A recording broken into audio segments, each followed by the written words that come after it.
What's going on, guys? Welcome back to Podcast 129.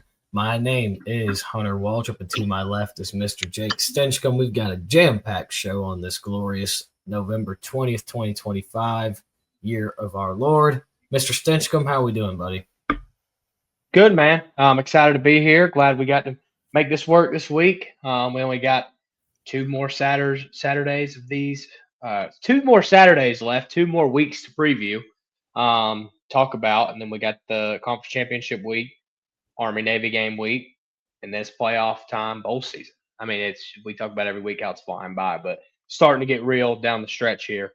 But yeah, a lot of important stuff going on in my life over the next few weeks. Next Saturday specifically. We'll talk a little bit more about that next week. I'm not gonna put anything out there that gives anything away right now. And then graduating 3 weeks from tomorrow, graduating college, and then I'm be a part of the workforce in about a month and a half. So a lot of big things happening in my life over the next few months. So yeah, big transition period. Period. We're all proud of you, that's for sure. But we got lots of football to talk about, and yes, you're right. It's getting real. Before we know it, we're going to be on here on Thursday nights talking about college hoops. You know, it's about to be that time. Hoops has already started.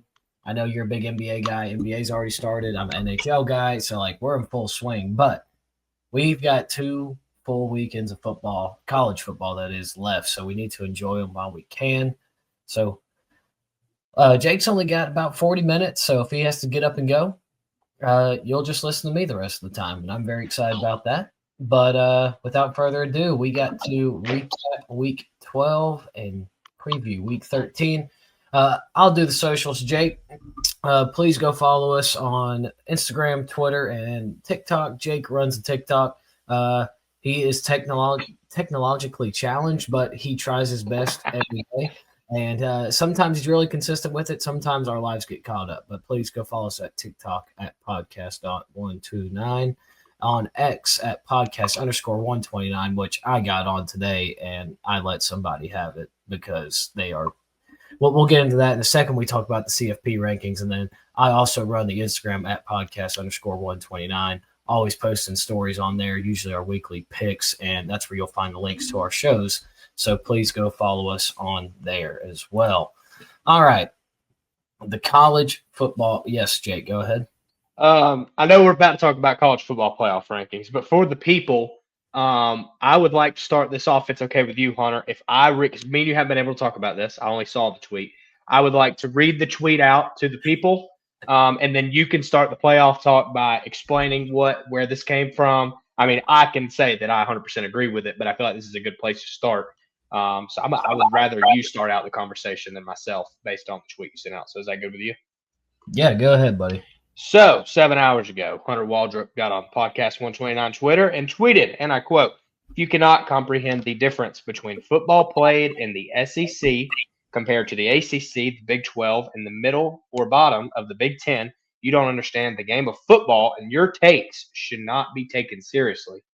Hunter, the stage is yours, man.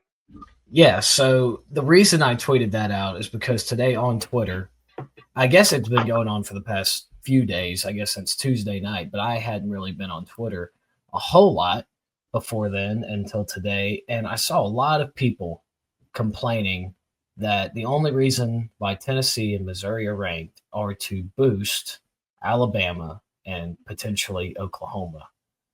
And I saw somebody get on there and say that 7-3 Louisville should be ranked over Tennessee and Mizzou, and that 7-3 Arizona should be ranked over Tennessee and Mizzou. And their whole premise behind the argument was that Tennessee and Missouri have not won a game over a team that has a winning record, specifically Tennessee, or not a bowl-eligible team. They haven't had 6 wins on their schedule, whereas Arizona and Louisville have both done that. And so my whole argument behind this is that, okay, Tennessee has 3 losses to the number 10 team, the number 4 team, the number 8 team. Outside of that, they've taken care of business. Yeah, they've played 3 top 10 teams, and they haven't played, they have not played a team that has in the middle of the pack where they're like 7, they're going to be a 7-win team or a 6-win team. And if they have already, then that will come to fruition in the next 2 weeks. Same thing with Mizzou. Their losses are to number 10 Alabama, number 14 Vanderbilt, and number 3 Texas A&M. Like, it's not even close. Whereas Arizona, yes, they lost to BYU, but they've also lost some other games to teams in the Big 12. I don't have it up in front of me right now, but like Louisville specifically lost to Cal at home as 20-point favorites. They lost to a 5-win Clemson team at home as favorites. Yeah.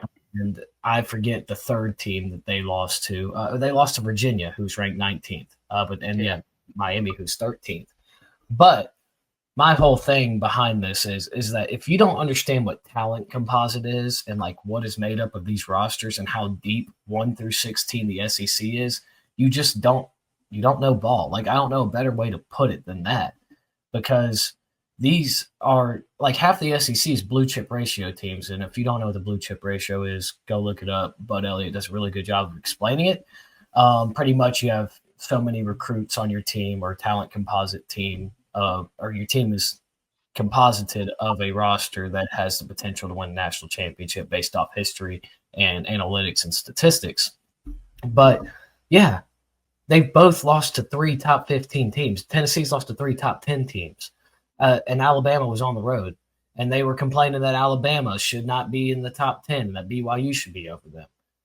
Bama has a win over the number 4 team on the road. They lost to the number 8 team, and they lost to Florida State. That was bad. But you have to take into account the strength of schedule. And so if BYU should be in front of Alabama, then so should Georgia Tech. But I didn't see this guy taking up for Georgia Tech. He's just taking up for the Big 12. And it just really bothers me that, like, you don't understand that the talent on the field. And, like, if you watch football and you watch an SEC game versus go to the Big Ten Network and turn on Purdue versus Rutgers, it's a big difference. There's a reason why for at least 10 years straight, it might be 15 years straight, I don't even know the number, the SEC has the most draft picks in the NFL every single year. And it's not just Georgia, and it's not just Alabama, it's not just Texas. I'm talking people from Kentucky, Mississippi State, Ole Miss. And I know Ole Miss is good right now, but historically, especially over the past 10, 15 years, they haven't been a top 10 team. So they're coming from everywhere, guys. And the South, it's a very big talent pool, and they do a really good job of recruiting it. And I'll go and tell you right now, I'd favor Tennessee at Arizona by 2 touchdowns. Same with Louisville. 100%. Maybe more. And I understand the game's got to get played on the field, but that's just I'm just trying to get to the point of, if you watch the games and see who's on the roster and how they're played, and I do the same thing with Mizzou.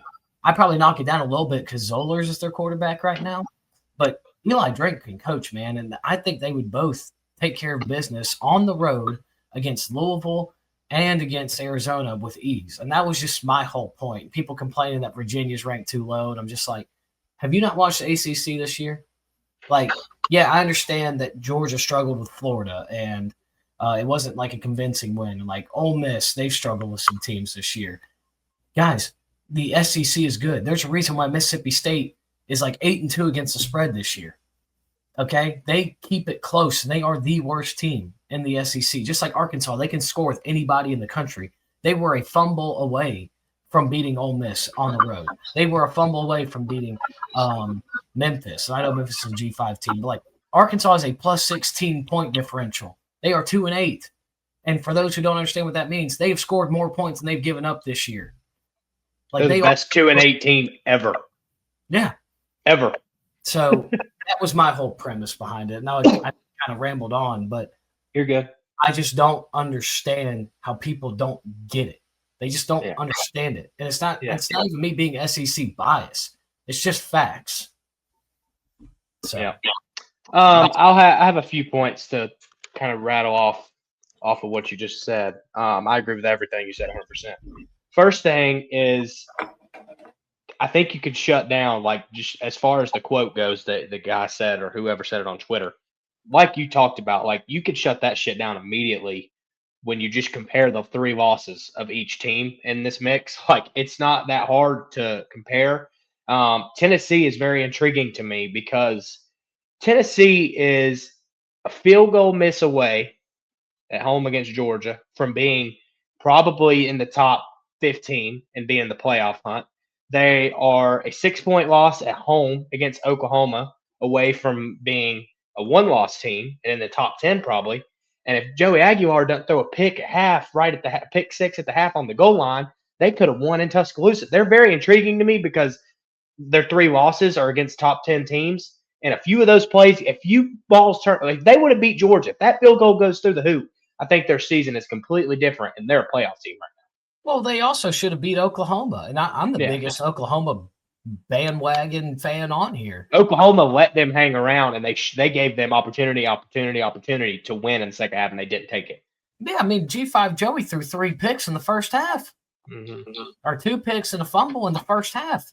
Yeah. Who in the red zone? They were in the red zone like 5 times and came away with 6 points in the first half.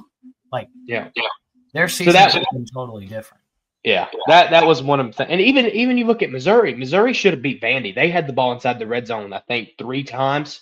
Inside the 5 twice, I know, and didn't come away with points, turn the ball over. They went for it on 4th, and that was with a backup quarterback in the game. And speaking of Missouri notes, Pete Thamel tweeted before, like right as the countdown was on, Hunter, Prebula is questionable going into, or he's questionable, but going to be upgraded to game time decision for Saturday's game against Oklahoma. That's very intriguing. That is intriguing because he was doubtful yesterday. On the injury report, the SEC injury report, he was listed as doubtful. So I guess he's progressing fast. But we'll talk more about that game, or at least I know I will. We'll talk about that later. I have one more point to make on everything you just said. As far as like people watching the game or watching teams and trying to compare teams that you never really see on the same playing field, like a Missouri and a Tennessee compared to Arizona and who was the other team? I'm tripping. Louisville. As far as comparing those, what I say, and I think you can tell when you watch those games, two things that me personally, I can look at and pay attention to and see a difference. One is speed, the speed of the games. And I know like it's not that big of a difference, but it's a big difference when Tennessee is playing Oklahoma in a football game versus when Arizona is playing Houston in a football game. As far as speed, that's the first point. And tackling. Like these guys don't miss tackle. Like it's physical. I guess it's the physicality aspect of it and speed part of it. Pay attention to those 2 things when you watch, for instance, Big 12 mid-tier Big 12 football and mid-tier SEC football. It's night and day difference. Kind of like right now, I got Arkansas State and Louisiana on the screen right now. Sun Belt game. That's a huge difference from when the Big 12 comes on Saturday because it's a different level. But like who was it that said? I think it's Big Ev. He always says it. There's levels to this shit. And you just got to be able to watch. And even if you're not an SEC fan, and I'm not saying just SEC either. Ohio State, Indiana, Penn State, as bad as they've been. Who else? There's teams in the Big Ten that are there, but not the entire Big Ten. Like you said, you said middle, bottom Big Ten. So you just got to be able to watch and really not just watch like where the ball's going, but watch the quality of football that's being played. And come to a realization that there's levels to this shit, man. That's the best way to put it. Yeah, absolutely. Another key takeaway: the committee is 100% protecting Notre Dame. Like it's a joke that they're number 9. I'm not even getting into the whole Miami Notre Dame head-to-head thing because, like, I do think Miami should be ahead, but they're like waiting for Miami to go 10-2 before they have to make that decision. But I'm not even going to go into that because that's a whole different topic. But like. If you want to complain about any team being ranked too high or ranked at all, like Notre Dame definitely should be ranked, but they should not be ranked 9th, in my opinion. I understand you got to value their losses to on the road at Miami and then a 1-point loss at home against Texas A&M. But dude, since then they've played one team with a winning record, and it was Pitt last week. And don't get me wrong, they took care of business, and I think Notre Dame's a good team, but like. Feel like they're protecting them a little too much, but we could talk about this all day. This could be a separate show, but yes, go ahead, Jake. I know you don't want to talk about it, but I just wanted to get it off. The thing about Notre Dame and Miami, I'm more heated about it than most because you know me, I'm a Miami guy, Carson Beck guy, and I believe in this team. I believe that Miami is a top, definitely 12 team in the country, no doubt in my mind. The whole point when we extended from 4 teams to 12 teams, the basis of the argument for if you wanted the 12-team playoff was that all of the hypotheticals that would now be able to be played, that now we were going to be able to have more games and see teams on the outside looking in like 5, 6, 7, and 8 in the 14 playoff era. Those teams would now get a chance to prove themselves. And now we get a chance to do that. So we have teams like Miami and Notre Dame who schedule each other and they play these games, but they play them early. They play them in September, early October. And then we get to now, where we're at now, mid to late November, and it's like they don't matter because this whole sport is based off of recency bias. It's true. Look at the Heisman. Each week, Marcel Reed is last week, his numbers just spiked through the roof in the first half, way up to win the Heisman. And then the second half came and he finished 400 yards. And he spiked right back down. Like the whole sport is just week by week. And that's the one thing I hate about college football. Like we're not even looking at that win for Miami now. We're not even talking. Nobody's talking like, and I'm going to defend Ohio State here. Like Ohio State hadn't beat anybody. Ohio State, they did beat Texas at home week 1. And yes, it was at home. And yes, Texas isn't great. But they did schedule Texas at home. And if they were in a position where they had 1 loss or 2 losses, that should be valued in this instance. They played the number 1 team in the country in the beginning of the season. That if they were 10, if they lose to Michigan next week and they're 11-1, that win against Texas should be valued because they scheduled it. And the whole point was with it, we could play these games early on in the season. Let's schedule them more so we can get this like hypothetical thing out and then get to the playoff. But then if you're going to do that, why in the hell are we scheduling these? Because you're telling me that it doesn't matter. It doesn't matter at all. And they're really setting themselves up for like disaster if Miami they really need Miami just to lose and then that'll settle it. But last night when we were watching the committee chair came on and Reese Davis asked him about Miami and Notre Dame, and this jackass, he goes, when we're looking at these two teams, we evaluate the losses. Notre Dame lost to Miami. I don't understand that. That was the dumbest response that he could have said. So yeah, that's my thing with Miami Notre Dame. I guess I'm preaching to the choir at this point, but that's what I got. Sorry. Last point. I know you got to go soon, but the Arkansas AD, who is in the middle of a coaching search right now to find the next head coach of his football program, should not be on national television on Tuesday nights telling me why they ranked so-and-so. This should be people who watch the games. If they watch the games, JMU would be ranked. They might not be ranked above Tulane, but they'd be ranked before Arizona State. That's for dang sure. They don't watch all of these things, man. And like if they watch Michigan, bro, I would rank Michigan below freaking Houston and Missouri. But I don't want to get into all that. The committee needs to be changed. It needs to be people who actually watch football and know football, not just a bunch of random ADs. But this could be a conversation for another day. So we're just going to talk about Week 12. We're going to recap it real fast. Georgia, belt to ass to Texas. I mean, just straight up belt to ass in Austin. Now, don't get me wrong. That third quarter, as you can see, Texas won the third quarter 7-0, and then 2 plays later, Georgia scores, and then they kick an onside kick, and then they score again, and then they get the ball back and they score again. It was turned on in the fourth quarter, and well, even for all the Texas fans who said this game was close going into the fourth quarter, yeah, it was, but like you still did score enough points to outscore Georgia for what they did in the first half, so it's kind of a moot point. Regardless, Jake and I, boots on ground, the best atmosphere I've ever experienced at Sanford Stadium, by far. The last night game I went to was Ole Miss in 2023, and they definitely didn't have the light shows. They didn't have the fireworks or anything like that. It was just an old-school night game at Sanford Stadium. The vibes were immaculate. Jake and I started tearing up during the Widespread Panic national anthem. It was beautiful. I mean, everything was great. Great experience there. Glad he and I got to experience that one together. It will go down as a lifelong memory for me. But getting into the X's and O's of this one, I mean, Georgia finally starting to come along, man. 4-quarter game or 3.5 quarter game. Texas run defense stepped up there in the second half, and then in the fourth quarter, just everything got broken up. And the dagger in the heart with the onside kick, Kirby Smart doing his little dance on the sideline, and it was beautiful. And I honestly don't think Arch Manning played bad. You change a few of those outcomes on some throws he made that hit receivers in the hands and they dropped. This could have been a very, very intriguing game. I think Texas should have scored on their opening drive if Wingo wouldn't have caught it. But, man, the Georgia defense is getting better every single week. They finally start generating some pressure. They're hitting people, playing fast, physical, fire, passion, and energy. Love to see it. As far as Texas goes, man, like, I still think they're a good team. They're just missing some key pieces here. I don't know what's going on with Sarkisian in the media. That could be another tangent for another day. But Arch Manning, I think he is getting better every week. Like, he didn't play terrible against Georgia. It's not easy when your receivers drop 5 passes in the first half when you already have been struggling with confidence all year long as yourself.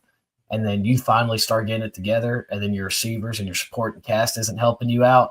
That's one way to really debunk your confidence there. So Texas still has a great opportunity in front of them to beat Texas A&M in Austin next weekend. So all eyes are going to be on that one.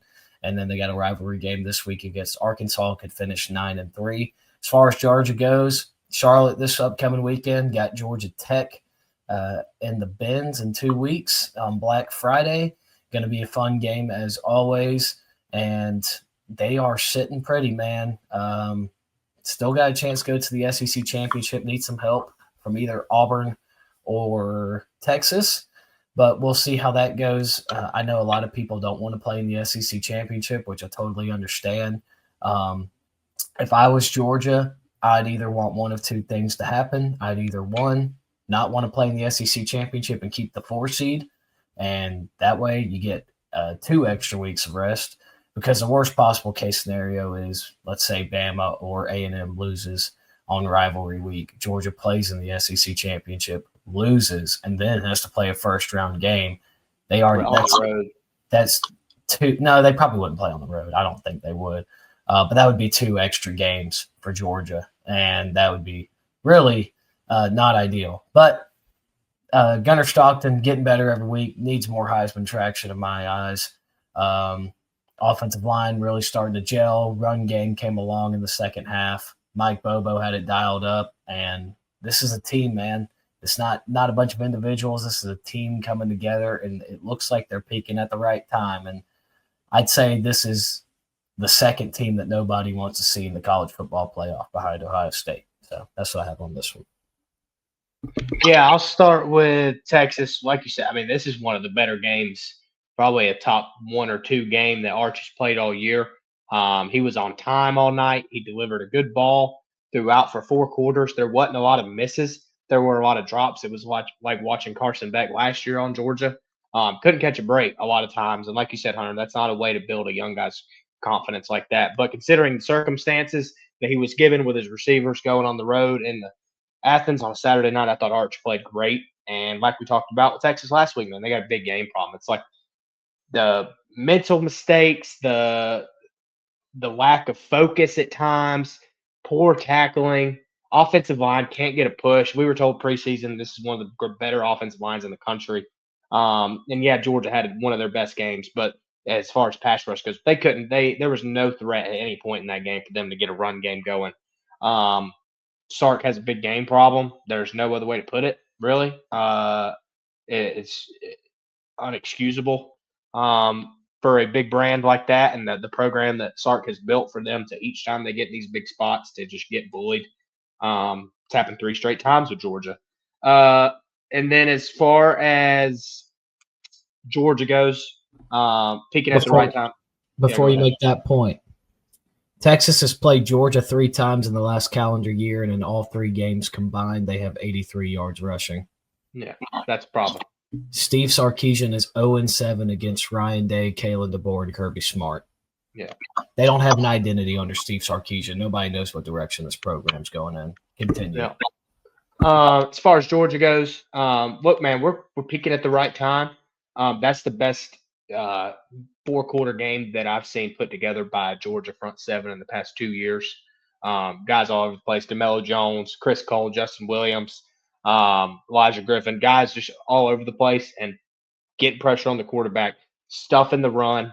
Just like Kirby's talked about and banged home all year, we're going to run the ball and stop the run, and they did that on Saturday night and put pressure on Arch, which credit to Arch, he did a great job delivering the football under pressure. But yeah, that's one of the best games I've seen that front 7 play in probably 2 seasons. Offensively, look great. It's anybody on that offense. I love that. It's not just one guy.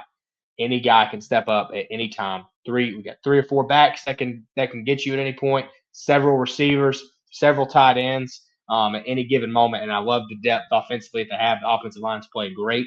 Gunner, I don't know why he's not in the Heisman conversation more. That's unbiased. I mean, how can you not put him in?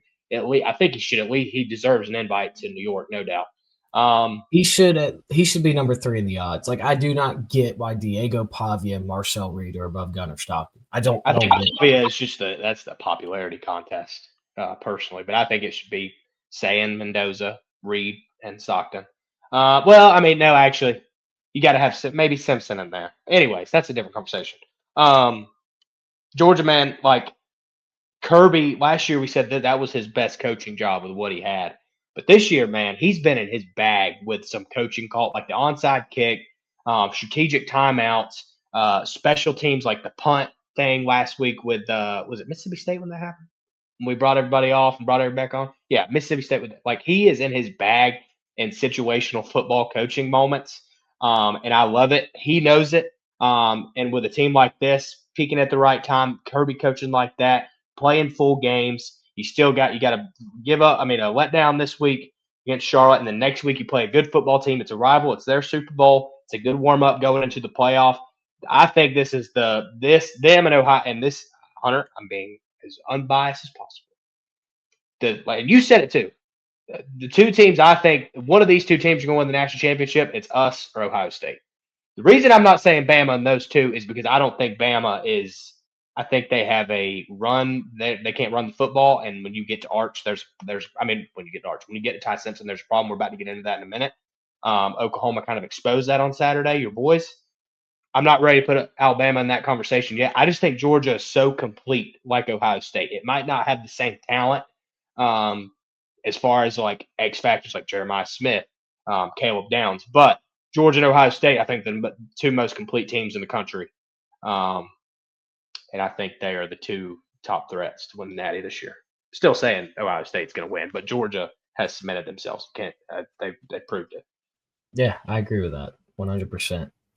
Moving on, Oklahoma, the number 11 ranked Sooners traveled into enemy territory, taking on the 4th ranked Alabama Crimson Tide and hand Alabama their 2nd loss of the year, their first conference loss, though, which is key.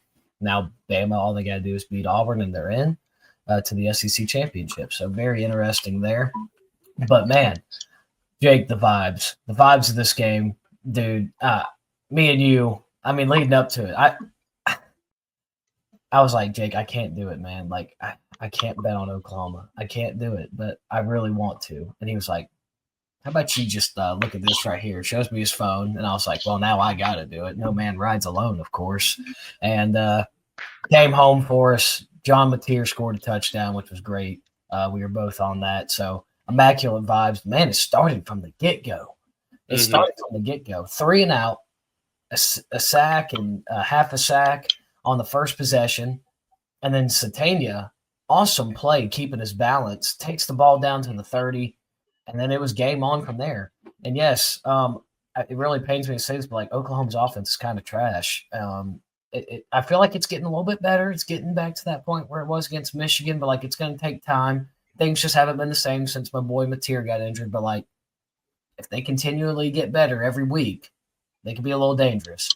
Because when you they score 20 points a week, they're going to be in every game. Yeah, exactly. Keep going. Sorry. Yeah, if they score 20 points a week, they'll be in every game. But if you can out special teams and play immaculate defense and force turnovers every game, like, dude, I mean, this team can cause some damage real fast. And I'm going to be honest, I wasn't not the most familiar with the Oklahoma defense. I was high on it because I knew Venables improved it every year, and then he was going back to play calling on it this year. So I was high on it. But, like, everybody was talking about Mateer, Jay Knott, like, and that guy disappeared so fast, not even funny, and Deion Burks and Satania and everybody else. But the focus of this team has been the defense. It's the nucleus. And then you got Tate Sandell making 50-yarders like it's nothing every week, making plays on special teams. You force 3 turnovers.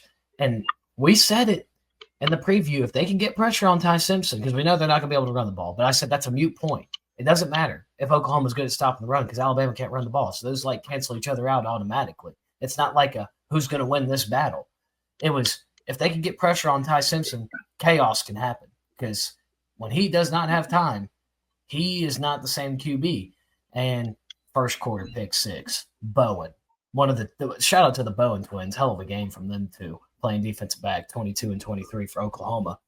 But when you get a defensive touchdown, you have two other turnovers, one on special teams, you play in the field position game, and you do just enough on offense to get the win. Like I know Bama outgained them 460 to 220, but it doesn't matter if you can't punch the ball in, if you can't sustain a drive, and if you don't protect the football. So big win for Oklahoma. With all that being said, everybody's kind of glazing them right now, and I don't appreciate it. This was my team to start the year. First of all. Second of all, they have not done anything yet. Guys, Missouri can beat them this week, and LSU can beat them next week. So the job is still far from done. There's a lot of football to still be played. So let's calm down on the glazing. Good win, but it don't mean anything now. Like they still got two big games they got to take care of. As far as Bama goes, and then Jake, I'll let you finish this off, and I know you got to run, buddy. As far as Alabama goes, yeah, they're still got everything in front of them. They lost the game earlier this year, and we saw how that propelled them to be a better team. So you kind of hope that that's the default here and that they will propel and they will take care of business against Auburn in 2 weeks. I know they play Eastern Illinois, a good feel yourself game here, get back flowing. But you just hope you can beat Auburn in 2 weeks and then potentially win the SEC championship against Texas A&M or maybe Georgia. We'll see. But they still got everything in front of them. But they're going to have to figure out either extra pass protection or how to get something going on the run game because the inconsistency of not being able to run the football, you can't win a national championship that way. I think the defense actually played good, but I don't know if that's just a product of Oklahoma's offense being pretty garbage. So still trying to figure all that out. We'll see in the coming weeks. But I still think Bama's got everything in front of them. Still in the playoff. They just got to take care of business, and they'll be good. And that's still not a team I want to play because they can hit the downfield passing. Like they were hitting good balls, intermediate to deep routes on Oklahoma. But if they can really take the top off the defense, I feel like that's like the next step they got to get to. Man, they can win national championship. I'm not ruling it out at all. So that's what I got on this one. Yeah, Bama, man, and Hunter, you know this. Since the Georgia game, I think I've faded them each week. I don't think I've picked them or bet on them to cover, win, whatever, since before the Georgia game. Like seriously, so like Georgia, Tennessee, Missouri, Vandy, who else? LSU. I know for sure all of those. And I knew it got to the point where I was in the middle of that stretch. I knew at some point that somebody was going to get them by making Ty Simpson uncomfortable, like we've talked about, and them not being able to counter that by leaning on the run. And Oklahoma was the team to do it. It finally happened, and they are going to have to figure that out. That is the one thing that's keeping me from like placing a ticket on Alabama to win the national championship because I don't think they can beat an Indiana or a Texas Tech or whoever, teams like that, not being able to run the football. I really don't. Teams with a good pass rush. So, but like you said, Alabama, they got everything in front of them, and I would hate to be the first team to play them in the playoffs. And I hope it's not us. I hope we don't have to go to the SEC championship because we know how that goes. As far as Oklahoma goes, you kind of hit everything nail on the head. Defense wins championships. I don't think they want to score a lot of points. I think this is their style of football. I love it because they have an identity. That this is their identity. They want to play defense. They want to create takeaways. They want to play the field position game. Go ahead, Hunter. Tom Fernelli said that they were just Iowa and Crimson and Cream. I was literally about to say that Oklahoma plays Big Ten style of football. They play that Big Ten style football that we want to see and we have seen for years, but it's way more entertaining because John Mateer is their quarterback and they're just better. That's funny you say that. That's good. Where was I at? But I want to talk bigger picture with Oklahoma. And like you said, Hunter, I know there's a ways to go. There's two big games left they need to win, get the playoff. but this was definitely to me probably the most meaningful win for Venables in his career at Oklahoma, his coaching stint in Oklahoma. And I'm just thinking big picture for him to go on the road and beat the number 4 team in the country the way he did. He's finally established an identity around his team, which it's really stapled now. John Mateer gets healthy in the offseason. I'm not saying that I don't think they're going to win the national championship, but I think they're a playoff team for sure. Going into the offseason, let's say they go 10-2, go to the playoff, maybe get a win, maybe get put out in the first round. Just he was a coach in the preseason that was on the hot seat talk. It was like him, Hugh Freeze, Shane Beamer, like those three were being talked about. Billy Napier, like those 4 guys, they were being talked about. We were talking about it. And I know I was thinking, you probably weren't, but I wasn't thinking this. Shane Beamer was not on the hot seat. Everybody else, yes. Shane Beamer went 9-3 last year. I'm sorry. I apologize. Damn. You met Mark. I just got in trouble. You met Mark. Well, I thought he had a lifetime job. I still do. Damn, I lost where I was at. They were on the hot seat. Venables was on the hot seat going. Yes. Just the lengths of this win. I'm just thinking off season. They go and find some more guys in the portal, get Mateer back healthy 100% next year. Like, what's stopping them from going on and run and win a national championship? And that's me being dead serious because this is going to be their identity defensively. We're going to play good defense. You bring Mateer back healthy next year. Ollie Gordon was a bust as running back this year in the port. Like, go get you another X factor running back. You guys on the outside, you got something there. And that's what I'm personally thinking about as far as Oklahoma goes. But you got to win the next 2 games. Yeah, absolutely. And Jake, I know you just said Ollie Gordon was a bust, and yes, it wasn't Ollie Gordon. Jaden Knott, because we had this running back. I know what you meant because Jaden Knott is the biggest bust since Ollie Gordon. Yeah. All right, Hunter, I got to run. All right, buddy. Jake, thank you for sharing with us, and absolutely. I'll finish us out. Thank you, man. Sounds good. See you, dude. Hey, Jake. Oh, he left. All right. All right, guys. Now it's just me holding down the fort here. We'll talk about South Carolina going to Texas A&M. So as you guys know, I was in Athens this past week, and I was sitting there with Jake and a few of our other buddies, and we had the game on the quad box just to have it there, and then wow, it is 30-3 for South Carolina, and Marcel Reed should have thrown like 6 interceptions in the first half. It was terrible. It's like the worst half of football I've ever seen Marcel Reed play. And South Carolina was sitting there capitalizing, hitting Nick Harbor on some deep shots. Lenore's had his legs going, and they finally looked like, oh my gosh, this is what we've been missing out on all year. They shut down the run for Texas A&M. And then the second half happens. Mike Elko and his culture get it done, 31-30. Outscored South Carolina 28-0 in the second half. South Carolina had no offense. They couldn't stop anything on defense, and one heck of a game. And there's 2 ways you can look at this, right? So as far as the Marcel Reed talk goes, I'm not a fan of him like getting glazed and getting Heisman praise from this win because football is a 4-quarter game, and you can't throw that many interceptions in the first half and play that bad of a half. Like, don't get me wrong, had like 400 yards of offense in the second half, yes, but it's 4-quarter game. And you shouldn't get praise for digging yourself a hole and your team a hole and then finding a way out of it in one game. I'm not a fan of that. I don't agree with that, but that's where we are. Like Jake said, recency bias for Marcel Reed and just in the sport as a whole. But I think this is a culture game. Obviously, Shane Beamer going into the halftime locker room, pumping up the crowd, the South Carolina fans that were there. And I don't know what was said, but I mean, man, all they needed to do was like score one more touchdown or kick one more field goal, and they probably would have won this game or just gotten one defensive stop. And it's a shame because I like Beamer. I don't know if Beamer's necessarily like an SEC head coach. I always thought he was going to take that Virginia Tech job, which has been taken up by James Franklin now.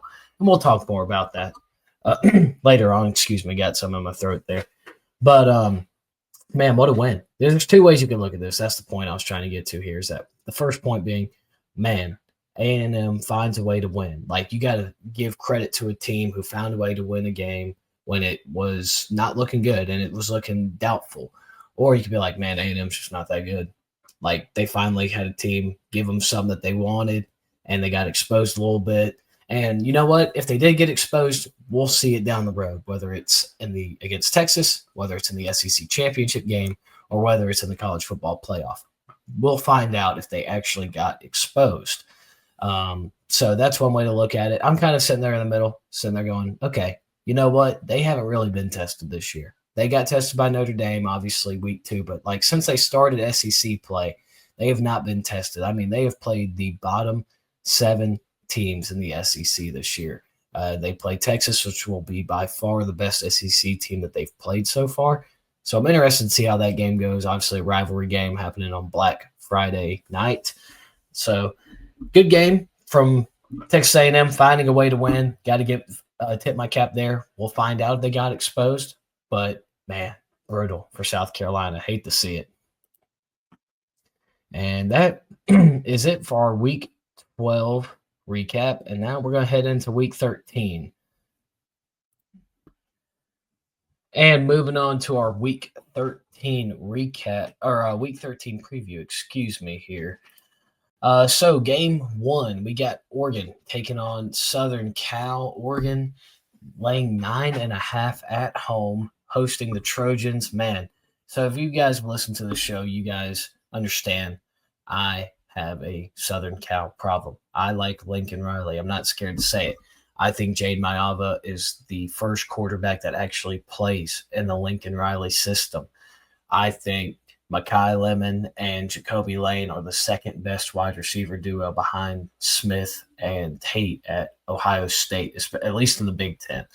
And I'm very high on the Southern Cal team, and a lot of it has to do with nostalgia. The defense has stepped up under Danton Lynn over the past 2 seasons from year 1 to year 2, but they still really struggle at running the football. Okay, so let's look at this from the USC point of view. How does USC win this football game? They're going to need explosives. USC is very good at getting points when they're inside the red zone. They have a very high percentage of efficiency in finishing drives with points in the red zone, whereas Oregon's red zone defense is not very good. They are middle to bottom in the country as far as allowing points in the red zone. Usually they get down there and teams score. So that is one interesting who's going to win that battle. But USC has to get to the red zone first. So I think they're going to have to hit a few explosive plays mixed in there, getting them down into the red zone so that they can finish off drives with points. And defensively, man, they're going to have to step up. They're going to have to step up with their running defense, to be specific. They've done a better job of getting after the passer this year. They've done a better job in coverage. But as far as stopping the run, they have not been very effective this year. And Oregon, I don't know if you watched them over the past few weeks, but specifically since that Iowa game, they have been dominant at running the football. They've been leaning on the offensive line. Noah Whittington is playing really good football as the lead back for Oregon this year. Dante Moore, he can still sling it around the yard. So if they're wearing down USC, wearing them down with a run and a run and a run, and that's not a guy I want slinging the rock against me on a play action pass. That's for sure. So I know that their wide receiver room's banged up. DeCorian Moore, questionable. I know Evan Stewart's been out for a year or close to it now. And now they're talking about he might be back here soon. So interested to see if this is the game that they circled. And then they got Kenyon Sadiq at tight end, who might be the best tight end in the country. And he's going to be a problem for this USC defense. So kind of laying it out there. I know what I'm going to get out of the Oregon defense. They're going to be able to get after the passer, but we saw how they did against a good quarterback in Fernando Mendoza in Indiana and some really good skill position players who can match what they have on the other side of the ball. And USC has that. So it's going to be a very interesting matchup. How's the Oregon defense and specifically their middle to back end going to compete with the USC receivers and tight end? I'm not exactly sure. I think that is going to be the ultimate deciding factor in this game is how can USC do throwing the football? How can Lincoln Riley dial it up, find the places to throw it in the zones? And when they're playing zone, set down that open space. Can Makai Lemon go off again this game? But man, what I always come back to is this. Defense travels, and USC does not have a very good running defense, so it's a moot point. USC has looked really bad on the road this year, guys. So they go to Purdue earlier this year, and they barely get a win. They did not cover that game against Purdue. But you know what? They needed a team like that to play against in a Big Ten style game and show some confidence there to get a win. Moving on to who they play next. Illinois. They played Illinois on the road on Big Noon, which is stupid. West Coast teams should not play Big Noon when they travel for an away game in the Midwest, but that's a topic for another day. They lost on a game-winning field goal in overtime, or at the end of regulation, I should say, but that game was not that close if you go back and watch it. Sorry, I've got something on my nose. Excuse me there. But Illinois had a few costly turnovers in that game. I get it. Turnovers are part of it, so whatever. But that game was not as close as a game-winning field goal that ultimately ended up being the difference in it. And then they traveled on the road to Notre Dame, and they got spanked by 10. And it was, I know it was a 10-point loss, or it might have been like 13. I think it was 10, though, right on it. But that game was not really a 10-point loss. I feel like it was so much more. And then they go on the road to Nebraska a few weeks ago. And I'm fully convinced that if Dylan Raiola does not get hurt in that game, that USC loses. They were not playing good football, but they found a way to get a win. And injuries happen in this sport. So it doesn't matter if this, what would have happened if that, it doesn't matter. USC won the game, but all tendencies point to they probably would have lost if Nebraska would have had their starting quarterback there for the last 2 quarters of the game. So they have struggled on the road against good competition in Power 5. This is a Dan Lanning game for me. I think he's going to come out firing. I don't think Oregon has played their best game yet. And I understand this is a de facto playoff game. I probably should have mentioned that off rip here, but I didn't. Both these teams have, USC has 2 losses and Oregon has 1. If Oregon loses this game, guys, their best win is like over Iowa, and their second best win's over Northwestern. Not necessarily neither of those teams are ranked. Only one of them is qualified for a bowl at this point in time, and we are 10 games into the season. So it's very interesting to see what the committee would do there. And then USC, they have to win out. If they win out, they probably get in, I would think. They got to get in at 10-2, I would imagine at least. And interesting here, if Michigan beats Ohio State and USC wins out, USC is in the Big Ten championship game, which would be nuts. However, I don't think any of that hypothetical stuff matters here. I think Oregon and Noah Whittington and their other backs get the ball rolling. They're going to run the ball. They're going to run it good. And when it's time, they're going to hit play action with Dante Moore and their very talented receiver group. I think that their defense will do enough to keep USC in check, and at least their offense will get out to an early enough lead to where I don't think it will end up costing them. I've got Oregon winning this game 35-24, and Jake has not sent me his score predictions, and that's okay. But I believe he has Oregon winning this game. Let me go here to our picks page. Yes, Jake has Oregon winning this game. I don't know the margin. I don't know who he has covering, but I have Oregon 35-24, which means they would cover the 9.5. Moving on. We're only previewing 2 games this week, so these will be short here. And we have the 22nd ranked Missouri Tigers traveling to Norman, Oklahoma to take on the 8th ranked Sooners. Oklahoma is laying 7.5 points here. So Vegas saying, Oklahoma is a little bit more than a touchdown better than Mizzou. But like what Jake was saying before he had to leave, Bo Prabula is questionable. And now it's saying, according to Jake and Pistol Pete Thamos, or Thamos, Thamel Nakos, I'm not sure which one he was referring to, but one of the Pete's who cover college football for either ESPN or On3 said that he is going to get elevated to day-to-day or questionable game time decision. But my whole thing with that is he going to be 100%? Even if he is 100%, or no, he won't. He probably won't be 100%. So he gets out there. The big thing with Prebula is this. He can run the football. He is a threat with his legs. Well, he had an ankle injury or a foot injury or something with the lower in the leg, something like that. And if he cannot be a threat running the football, then that's not good. And how much of an impact will he actually play into this game? Because I don't think he's that good of a passer. And this is not necessarily the defense you want to be facing right off injury when you're trying to get your ankle healed up and starting to feel a little bit better like yourself. This is not necessarily the game I'd want to be playing.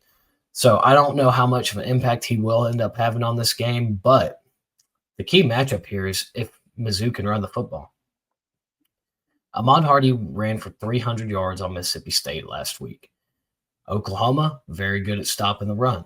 Who's going to win that battle? Is Ahmad Hardy and the Mizzou offense going to prevail and get it done and be able to make this game frisky real fast? Or will Oklahoma do what Oklahoma's been doing all year, stopping the run? You got to beat me with your arm. And if that's the case, I don't care if it's Zollers. I don't care if it's Prebula. I don't think Mizzou can beat Oklahoma with the arm of whichever quarterback it is. On the flip side of this, Mizzou could also make this game interesting on the defense side of the ball. I think Damon Wilson has had a heck of a year for Mizzou, and that defense goes a little under the radar with how good that they've been this year.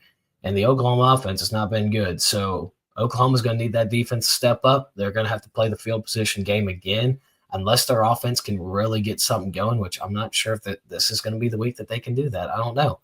But it's going to come down to their defense. I think the number here is 24. Oklahoma gets 24. They'll win the game. 23.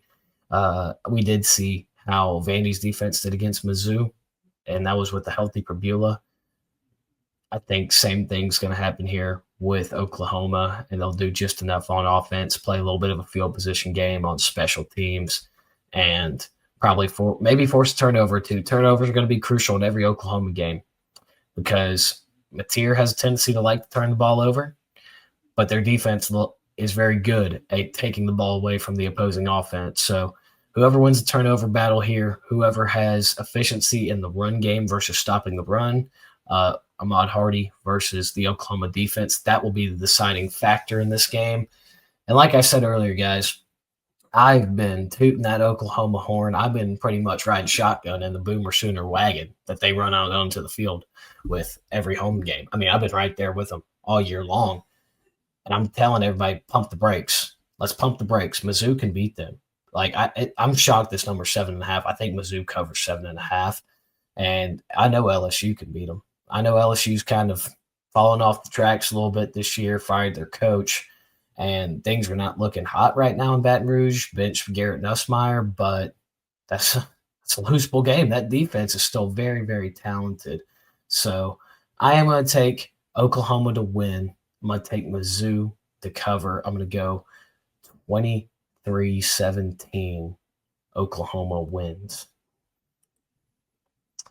And here's our lock box, our best bets of the week. As you can see here, if you're watching on YouTube, that is, I have a 32-31 record, just one game above 500. So been keeping it honest all year and not over excelling here, but also not underperforming, just keeping it right there, the average. Jake, back-to-back winning weeks. He was like 10 games under 500. He is now 28-35, but slowly but surely catching his way up. And then Tyler, 31-23-5 there at the bottom. I'll just read them off rapid fire real fast. My first play, Florida +4. They're hosting Tennessee in the Swamp, man. Florida has not given up, and I got to tip my cap to them, man. They have not given up this year.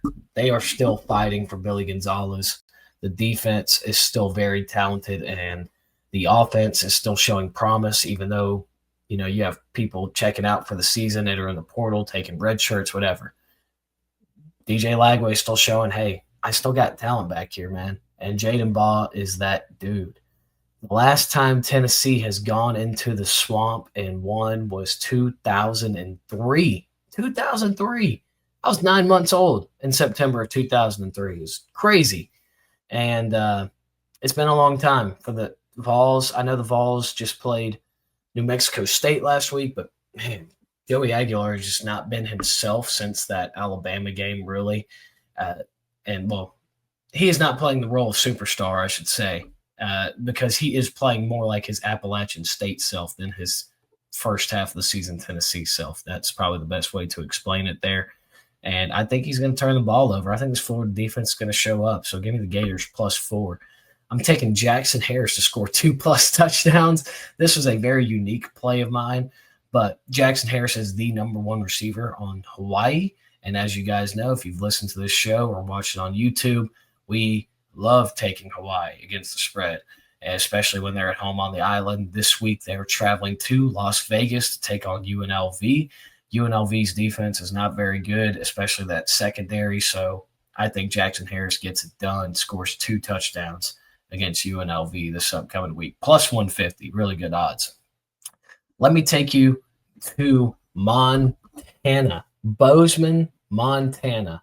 Actually, this is not in Bozeman. This is somewhere else in the state of Montana. I cannot remember the name. Is it?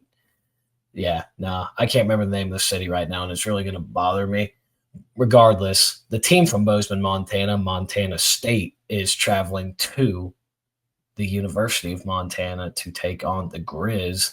And this is like a system play here. Rivalry game, number 3 versus number 5 in the FCS this week.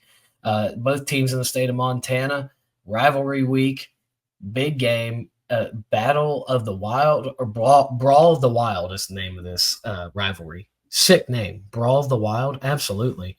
So I'm going to take the home dog here. You're going to give me +1.5 with Montana, who's undefeated. I'm going to take it. They're at home, big rivalry game. This is for seeding in the FCS playoffs. I know Montana State's already suffered 2 losses this year. So then they're having to travel on the road. Championship game, Brawl of the Wild, Montana Grizz, +1.5.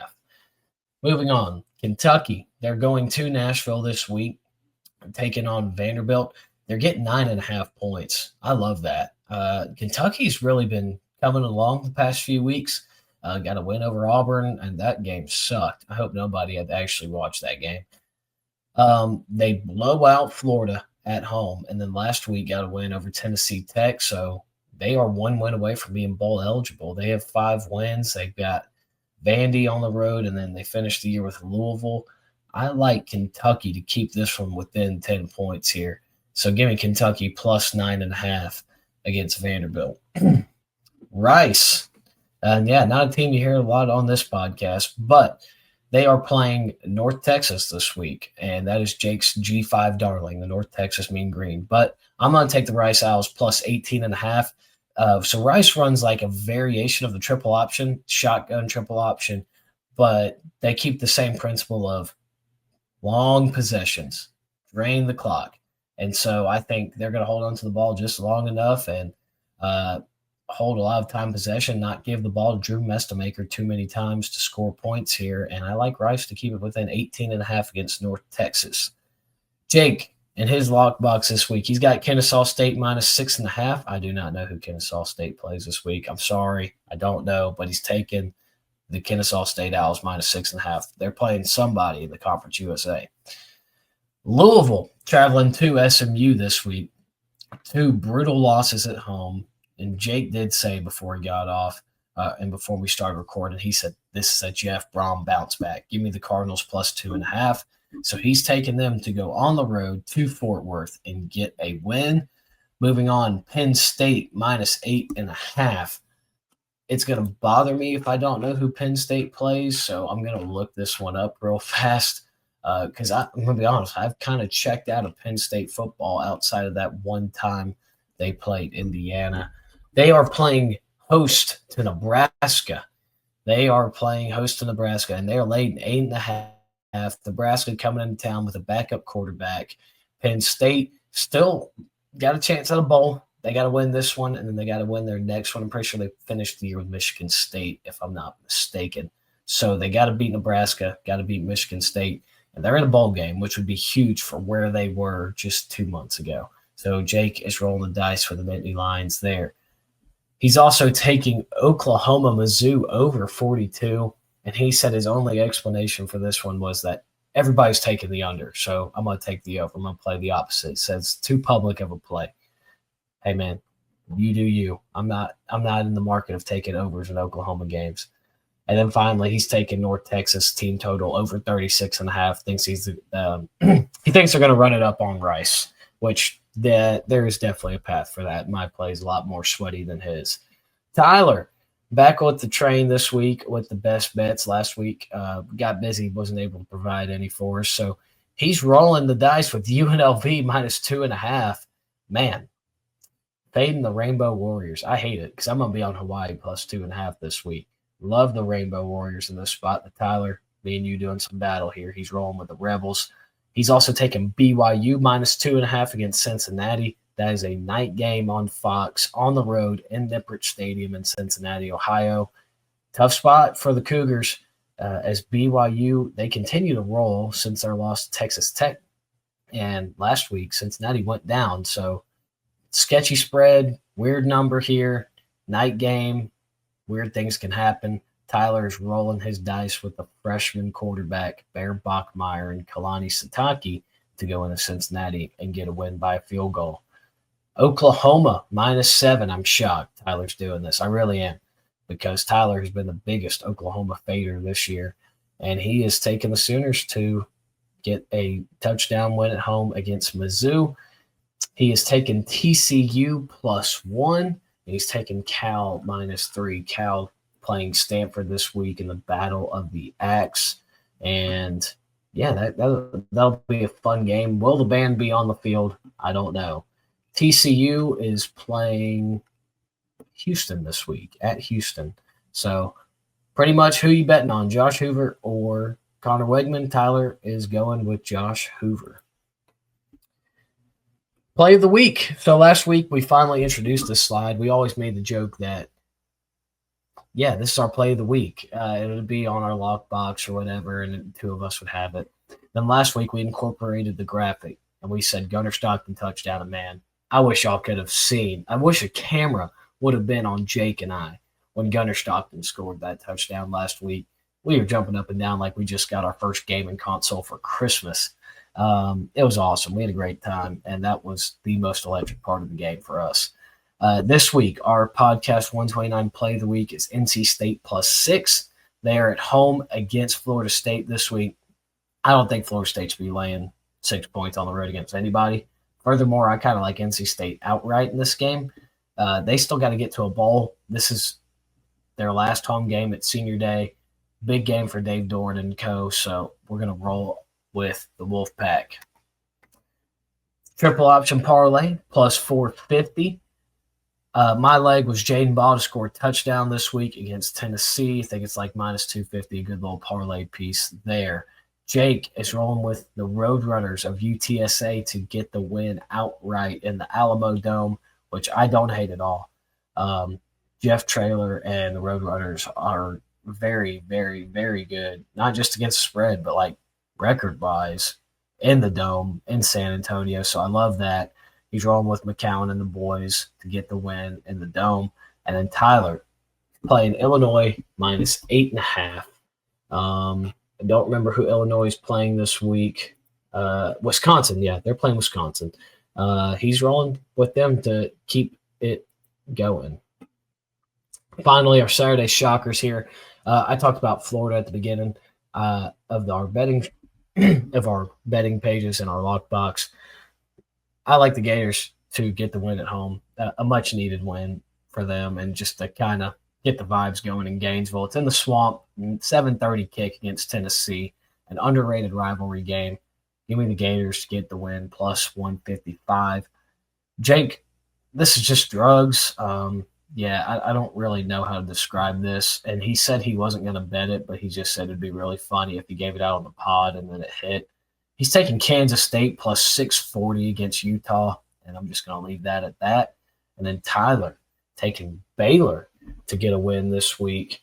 I believe Baylor's playing Arizona, if I'm not mistaken. Yes, they are playing Arizona at Arizona on TNT at 1 o'clock.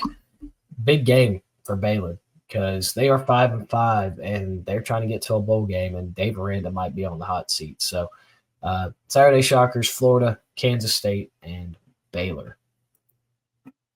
And that'll do it, guys. I know it was just me for the last half of this one. I hope you guys enjoyed listening. Please listen to us on Spotify and for Apple Podcasts. We are available both on there and then also on YouTube. And